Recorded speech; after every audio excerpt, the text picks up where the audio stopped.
अध्याय 27 भागवत और विष्णु सहस्त्र नाम प्रदान कर अनुग्रहित करना। गीता रहस्य दादा साहिब खापरदे। इस अध्याय में बतलाया गया है कि श्री साईं बाबा ने किस प्रकार धार्मिक ग्रंथों को करस्पर्श कर अपने भक्तों को पारायण के लिए देकर अनुग्रहित किया तथा और भी अन्य घटनाओं का उल्लेख किया गया है।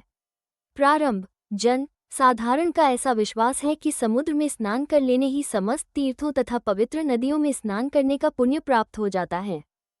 ठीक इसी प्रकार सद्गुरु के चरणों का आश्रय लेने मात्र से तीनों शक्तियों और परब्रह्म को नमन करने का श्रेय सहज ही प्राप्त हो जाता है। श्री सच्चिदानंद साईं महाराज तो भक्तों के लिए कल्पतरु, दया के सागर और आत्मानुभूति देने वाले हैं। हे साईं, तुम अपनी कथाओं के श्रवण में मेरी श्रद्धा जागृत कर दो।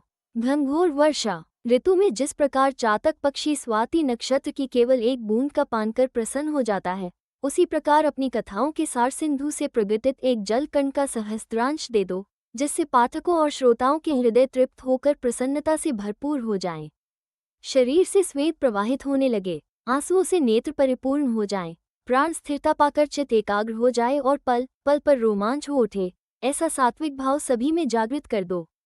पारस्परिक वैमनस्य तथा वर्ग अपवर्ग का भेद भाव नष्ट कर दो, जिससे वे तुम्हारी भक्ति में सिसके, बिलखें और कंपित हो उठें। यदि ये सब भाव उत्पन्न होने लगे तो इसे गुरु कृपा के लक्षण जानो। इन भावों को अंतःकरण में उदित देखकर गुरु अत्यंत प्रसन्न होकर तुम्हें आत्मानुभूति की ओर अग्रसर करेंगे। माया से मुक्त होने का एकमात्र सहज उपाय अनन्य भाव से केवल श्री साईं बाबा की शरण जाना ही है। वेदांत भी मायारूपी सागर से पार नहीं उतार सकते। ये कार्य तो केवल सद्गुरु द्वारा ही संभव है।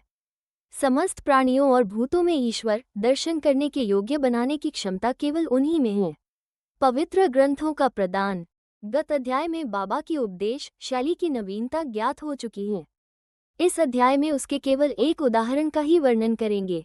भक्तों को जिस ग्रंथ विशेष का पारायण करना होता था, उसे वे बाबा के करकमलों में भेंट कर देते थे और यदि बाबा उसे अपने करकमलों से स्पर्श कर लौटा देते तो वे उसे स्वीकार कर लेते थे।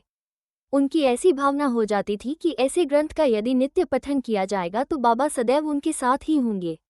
एक बार काका महाजनी श्री एकनाथी भागवत लेकर शिरडी आए। श्यामा ने ये ग्रंथ अध्ययन के लिए उनसे ले लिया और उसे लिए हुए वे मस्जिद में पहुंचे। तब बाबा ने वो ग्रंथ श्यामा से ले लिया और उन्होंने उसे स्पर्श कर कुछ विशेष पृष्ठों को देखकर उसे संभाल कर रखने की आज्ञा देकर वापस लौटा दिया। श्यामा ने उन्हें बताया कि यह ग्रंथ तो काका साहिब का है और उन्हें इसे वापस लौटाना है। तब बाबा कहने लगे कि नहीं नहीं, ये ग्रंथ तो मैं तुम्हें दे रहा हूँ, तुम इसे सावधानी से अपने पास रखो, ये तुम्हें अत्यंत उपयोगी सिद्ध होगा।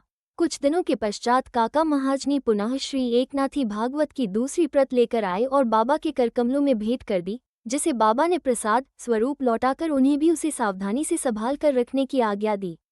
साथ ही बाबा ने उन्हें आश्वासन दिया कि यह तुम्हें उत्तम स्थिति में पहुंचाने में सहायक सिद्ध होगा। काका ने उन्हें प्रणाम कर उसे स्वीकार कर लिया। श्यामा और विष्णु सहस्त्र नाम। श्यामा बाबा के अंतरंग भक्त के थे, इस कारण बाबा उन्हें विष्णु सहस्त्रानाम प्रसाद रूप में देने की कृपा करना चाहते थे। तभी एक रामदासी आकर कुछ दिन शिरडी में ठहरा। वो नित्य नियमानुसार प्रातःकाल उठता और हाथ मुंह धोने के पश्चात स्नान कर भगवा वस्त्र धारण करता तथा शरीर पर भस्म लगाकर विष्णु सहस्त्र नाम का जाप किया करता था और बहुधा इन्हीं ग्रंथों को ही पढ़ा करता था। कुछ दिनों के पश्चात बाबा ने श्यामा को भी विष्णु सहस्त्र नाम से परिचित कराने का विचार कर रामदासी को अपने समीप बुलाकर उससे कहा कि मेरे उदर में अत्यंत पीड़ा हो रही है और जब तक मैं सोनामुखी का सेवन न करूंगा तब तक मेरा कष्ट दूर न होगा। तब रामदासी ने अपना पाठ स्थगित कर दिया और वो औषधि लाने बाजार चला गया।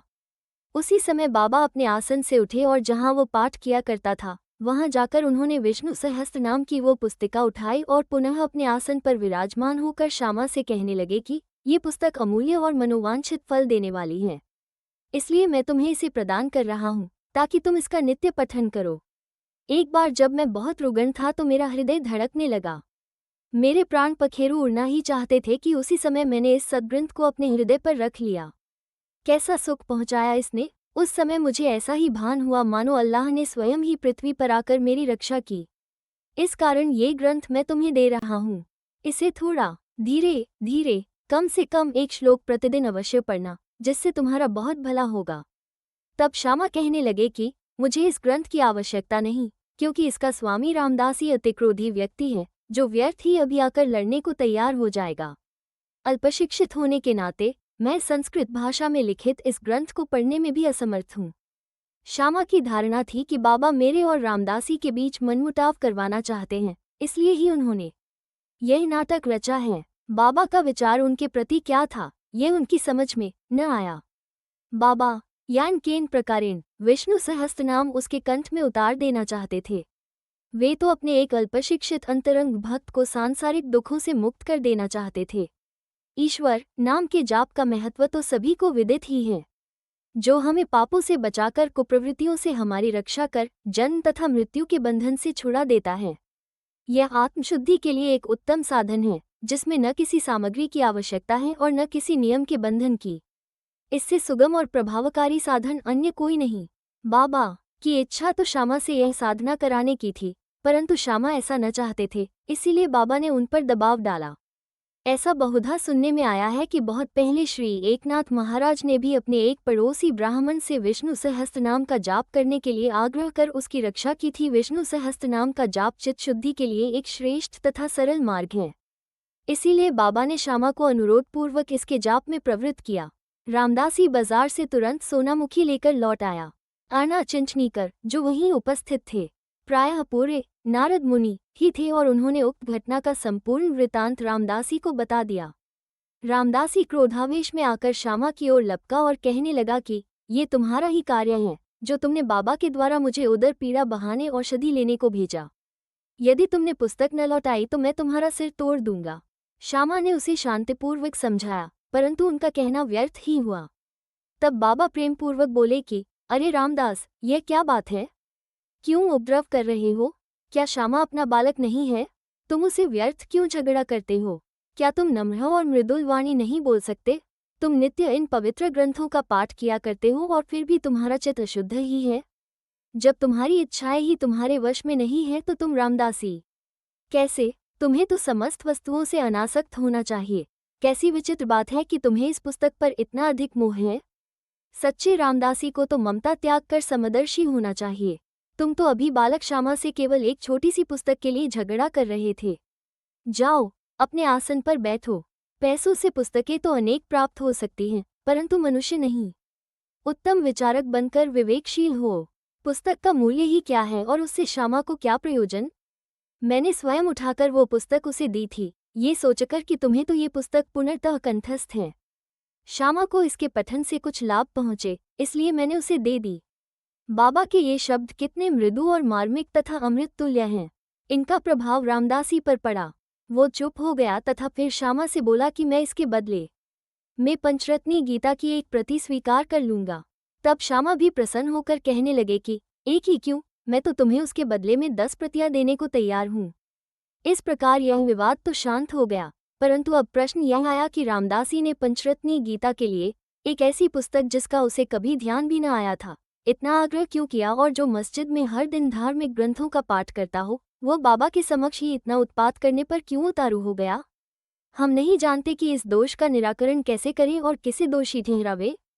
हम तो केवल इतना ही जाने सके हैं कि यदि इस प्रणाली का अनुसरण न किया गया होता तो विषय का महत्व और ईश्वर नाम की महिमा तथा श्यामा को विष्णु सहस्त्रनाम के पठन का शुभ अवसर ही प्राप्त न होता। इससे यही प्रतीत होता है कि बाबा के उपदेश की शैली और उसकी क्रिया अद्वितीय है। श्यामा ने धीरे धीरे इस ग्रंथ का इतना अध्ययन कर लिया और उन्हें इस विषय का इतना ज्ञान हो गया कि वो श्रीमा बूटी साहेब के दामाद प्रोफेसर जी नार के MA को भी उसका यथार्थ अर्थ समझाने में पूर्ण सफल हुए। गीता रहस्य ब्रह्मविद्या का जो भक्त अध्ययन करते, उन्हें बाबा सदैव प्रोत्साहित करते थे। इसका एक उदाहरण है कि एक समय बापू साहेब जोग का एक पार्सल आया, जिसमें श्री लोकमान्य तिलक कृत गीता भाष्य की एक प्रति थी, जिसे कांख में दबाए हुए वे मस्जिद में आए। जब वे चरण वंदना के लिए झुके तो वो पार्सल बाबा के श्री चरणों पर गिर पड़ा। तब बाबा उनसे पूछने लगे कि इसमें क्या है। श्री जोग ने तत्काल ही पार्सल से वो पुस्तक निकालकर बाबा के कर कमलों में रख दी। बाबा ने थोड़ी देर उसके कुछ पृष्ठ देखकर जेब से 1 रुपया निकाला और उसे पुस्तक पर रखकर जोग को लौटा दिया और कहने लगे कि इसका ध्यानपूर्वक अध्ययन करत रहो, इससे तुम्हारा कल्याण होगा। श्रीमान और श्रीमती खापर दे। एक बार श्री दादा साहेब खापरदे सकुटुंब शिरडी आए और कुछ मास वहीं ठहरे। उनके ठहरने के नित्य कार्यक्रम का वर्णन श्री साईं लीला पत्रिका के प्रथम भाग में प्रकाशित हुआ है। दादा कोई सामान्य व्यक्ति न थे। वे एक धनाढ्य और अमरावती के सुप्रसिद्ध वकील तथा केंद्रीय धारासभा के सदस्य थे। वे विद्वान और प्रवीण वक्ता भी थे। इतने गुणवान होते हुए भी उन्हें बाबा के समक्ष मुंह खोलने का साहस न होता था। अधिकांश भक्तगण तो बाबा से हर समय अपनी शंका का समाधान कर लिया करते थे। केवल 3 व्यक्ति खापरदे, नूलकर और बूटी ही ऐसे थे जो सदैव मौन धारण किए रहते तथा अति विनम्र और उत्तम प्रकृति के व्यक्ति थे।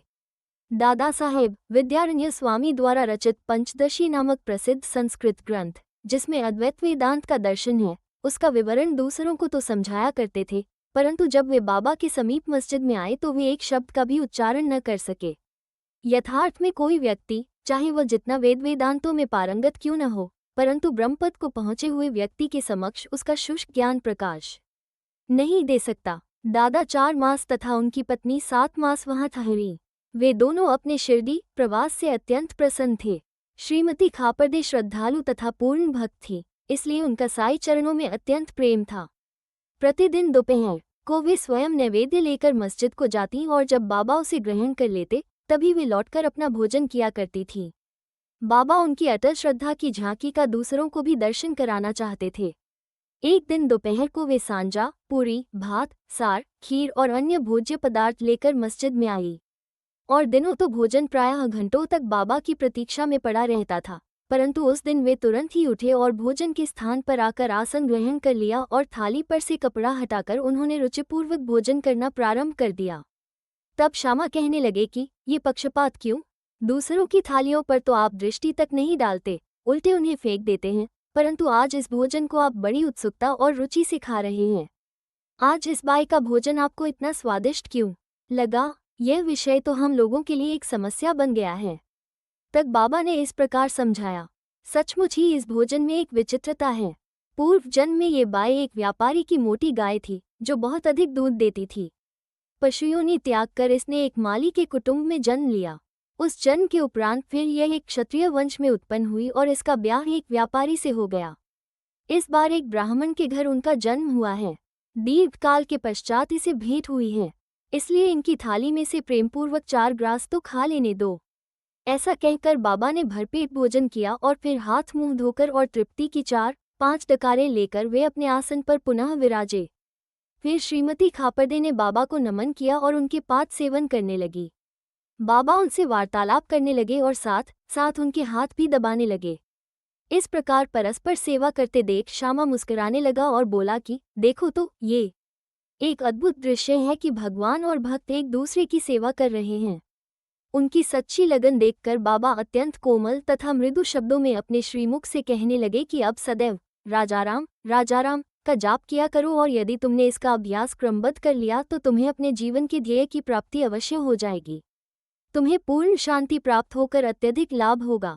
आध्यात्मिक विषयों से अपरिचित व्यक्तियों के लिए ये घटना साधारण सी प्रतीत होगी, परंतु शास्त्रीय भाषा में ये शक्तिपात के नाम से विदित है, अर्थात गुरु द्वारा शिष्य में शक्ति संचार करना।